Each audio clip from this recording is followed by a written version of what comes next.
My hair looking a little weird. How's it going? How was the shower? Did you use conditioner?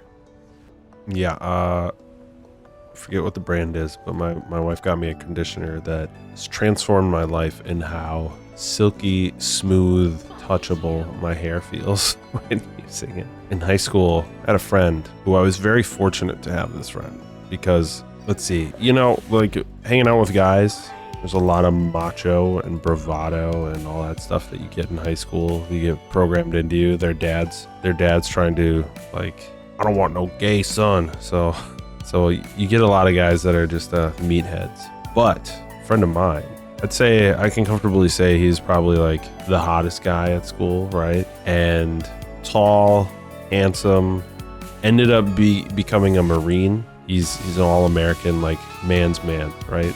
But he taught me the ways of, and he was a roommate for a while, and we kept in touch for years after that. But he taught me the ways of, like, his soaps, his shampoos, his conditioners, beard technique, his smells and his scents and everything like that. All the stuff that, like, all the other dudes would be like, bro, that's gay, like, especially, me going to high school in 2000 to 2005. That was the reality back then. Like, but anyway, I was lucky to have that friend that was a macho man's man, but he also knew how to be pretty. He knew how to smell good. Knew how to take care of himself. And by being his roommate and his friend, he was also very kind and very giving for being the macho man's man, right? He was also very generous. So he would, like, you'd wake up and he'd be like, hey man, I made paninis, come get some breakfast. And he would never ask for, like, money back or anything like that. But then also he considered the bathroom, considered, hey, whatever's his, if you're headed out for the night or whatever, hey, throw some of this on. Toss some of this under your neck. Put some of this in your hair. The laundry would need to be done or something. So I'd be running low, and he'd be like, hey, I got you. And he'd, like, pull out a nice button-up shirt with pearl buttons and silky smooth texture to it. He was the ultimate wingman, for sure. And through just, like, knowing him and being with him, I also grew up with two sisters. They helped less in understanding and embracing male hygiene than my roommate did. My macho man roommate, my buddy, Tim. Tim is a great guy. That's who he was, right? He put effort into himself all the time. He was always improving himself and lifting up his friends. And so naturally, he got a lot of attention from the ladies by being that person, right? He never was specifically hunting after women. He just got them by being somebody who publicly put confidence into himself and put energy into his friends. And so with that on display out in public, he got the attention of the ladies. And so I learned a lot from that too. Like, the guys that are just out there trying too hard, they might have success here and there, but really it's about, you got to go out there and you got to have a good time. I would love the opportunity to give advice to young men out there, like, who, by all accounts, like what I see on the internet, young men are just losing their fucking minds right now and have no idea how to treat people or women. I have the benefit of having this good friend, having two older sisters, having a very confident and strong father and mother. So I always had, like, the ability, the perspective to, like, take in the information I was getting from others and build relationships with people that mattered. And I remember, like, I had my buddy who had all these successes. And again, when I was with him, he had, like, a very stable, long-lasting relationship for a while.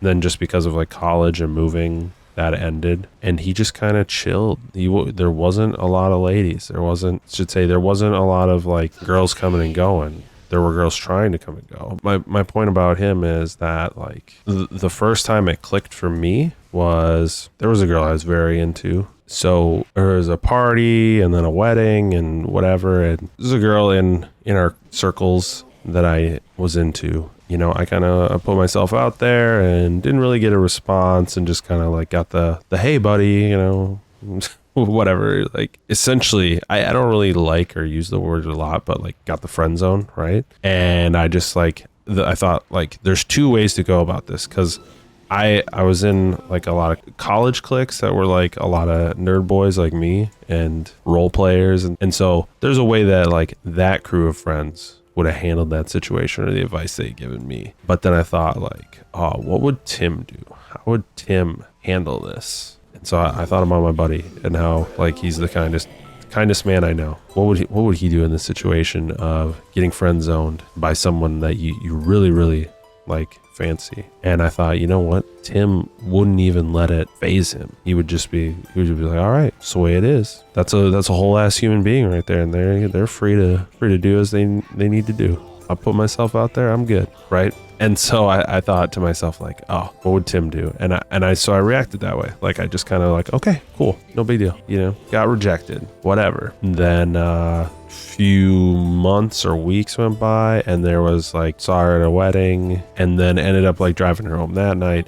And then there was another wedding a month later. And so like at the wedding, I'm doing my own thing, hanging out with my friends, having a good time. I was the best man. I gave an amazing best man speech where I said best friends are like serial killers. They're never the ones you expect. I was the best man at the wedding. I was having a great time or whatever. And so this girl, I asked her, I said, hey, let's dance together. And it was like a slower song, not like a straight up romance song, but just a little bit of a slower groove. And so it's like, hey, you want to come dance with me?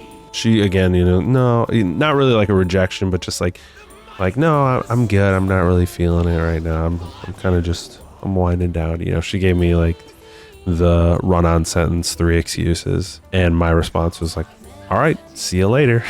And so I went up and just danced and like hung out with everyone else and like not really flirted with other girls, but just hung out with the other girls there or whatever. And then the night wrapped down and there was like a after party after that. And it was like 3 a.m. I got a text from the girl that rejected me. And she said like, you know what? Thanks for being so amazing. And thanks for talking to me tonight.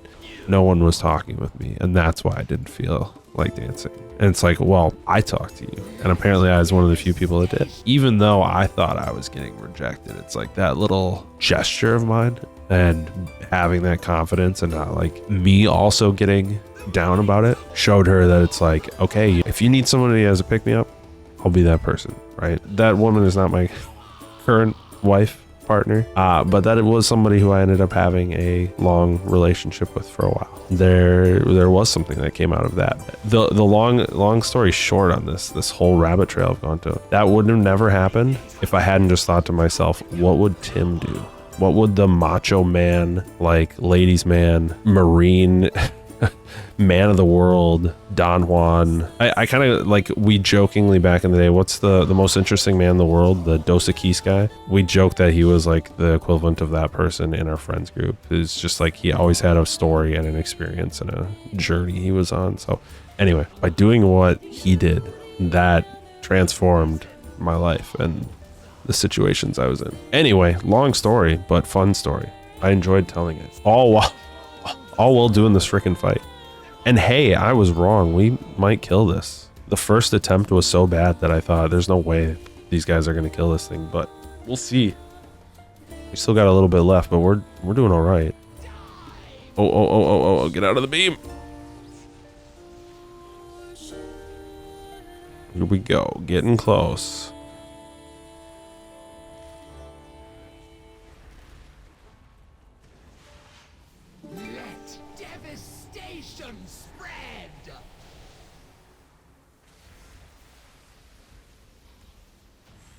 There we go. Got him. Nice. I'll see you around, but appreciate it. Have a good one. Peace out.